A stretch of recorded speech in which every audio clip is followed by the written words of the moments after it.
Hello everyone, welcome to teachers blog. Hope that all of you are fine. आज के हमारे इस video में हम बात करेंगे टाइप्स ऑफ अनएम्प्लॉयमेंट यानी अनएम्प्लॉयमेंट के प्रकार के बारे में। तो पहला प्रकार है वॉलंटरी अनएम्प्लॉयमेंट यानी स्वैच्छिक रोजगार। इस तरह के अनएम्प्लॉयमेंट में लोगों में नौकरी करने की या फिर रोजगार ढूंढने की इच्छा ही नहीं होती, चाहे जो भी प्रिवेलिंग वेज रेट हो यानी जो भी प्रचलित मजदूरी दर हो। और ये घर पे, तो फिर ऐसे लोग करते क्या है? ऐसे लोग घर पे बैठना और मुफ्त की रोटियां तोड़ना पसंद करते हैं। इनकी इस तरह की एक्टिविटी से हालांकि कुछ ज्यादा फर्क हमारे इकोनॉमी को पड़ता नहीं है, लेकिन ये एक प्रकार के अनएम्प्लॉयमेंट में काउंट होते हैं। ये अपने अनएम्प्लॉयड स्टेटस यानी बेरोजगारी स्टेटस का फायदा उठाते हुए सरकारी भत्ता यानी सरकारी जो कंपनसेशन मिलता है उससे अपना जीवन यापन करते हैं।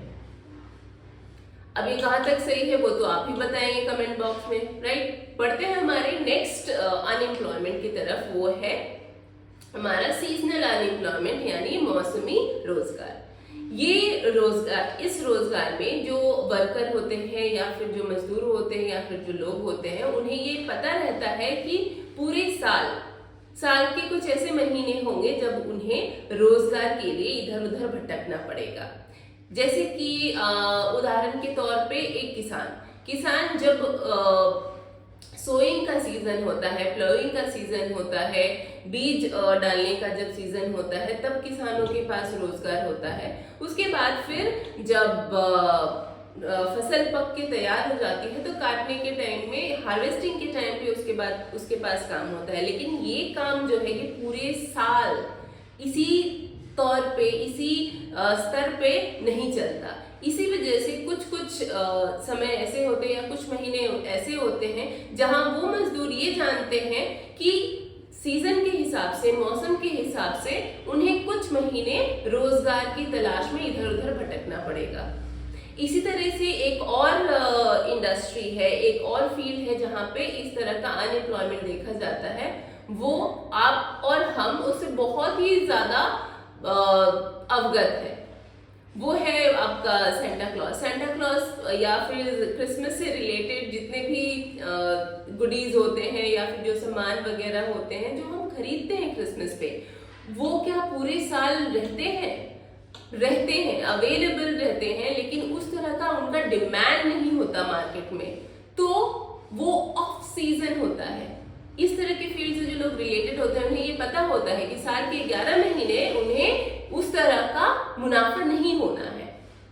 ये एक टेम्पररी बेसिस पे रहता है इस तरह के बेरोजगारी। अब बात करते हैं हम तीसरे प्रकार की, जो है फ्रिक्शनल अनएम्प्लॉयमेंट यानी प्रतिरोधात्मक रोजगार।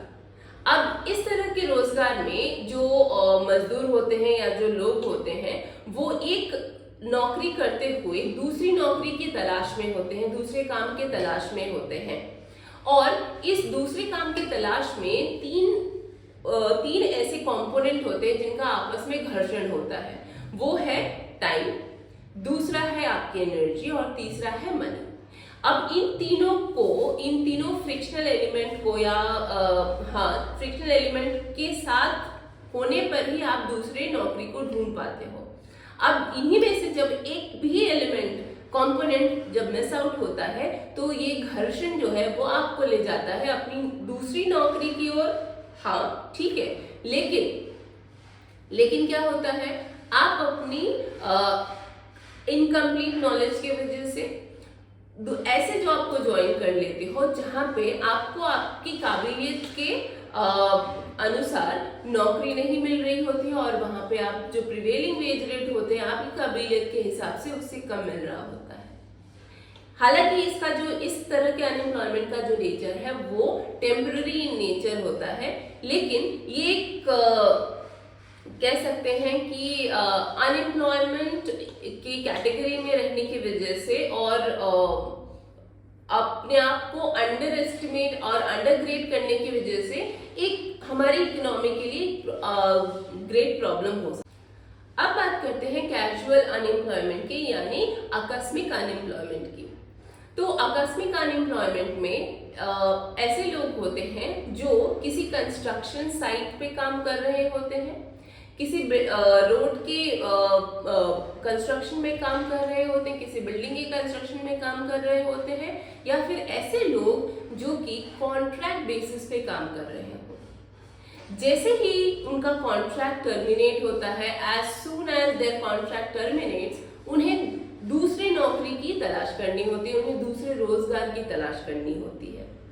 तो इस तरह के लोग जो ठेके पे काम करते हैं, उनका जब कॉन्ट्रैक्ट टर्मिनेट हो जाता है या ओवर हो जाता है, उस टाइम से लेकर के जब तक उन्हें दूसरा कोई रोजगार नहीं मिलता, तब तक वो बेरोजगार ही रहते हैं, और इनकी ये बेरोजगारी जन्म देती है कैजुअल अनएम्प्लॉयमेंट को। ये पहले जो 4 प्रकार थे अनएम्प्लॉयमेंट के, आज हमने ये जाना। बाकी के जो प्रकार है उन्हें हम डिस्कस करेंगे हमारे नेक्स्ट वीडियो में। होपफुली आज की जो ये इंफॉर्मेशन है आपको हेल्प करेगी। कीप एक्सप्लोरिंग, कीप लर्निंग, और हम मिलेंगे अपने नेक्स्ट वीडियो में।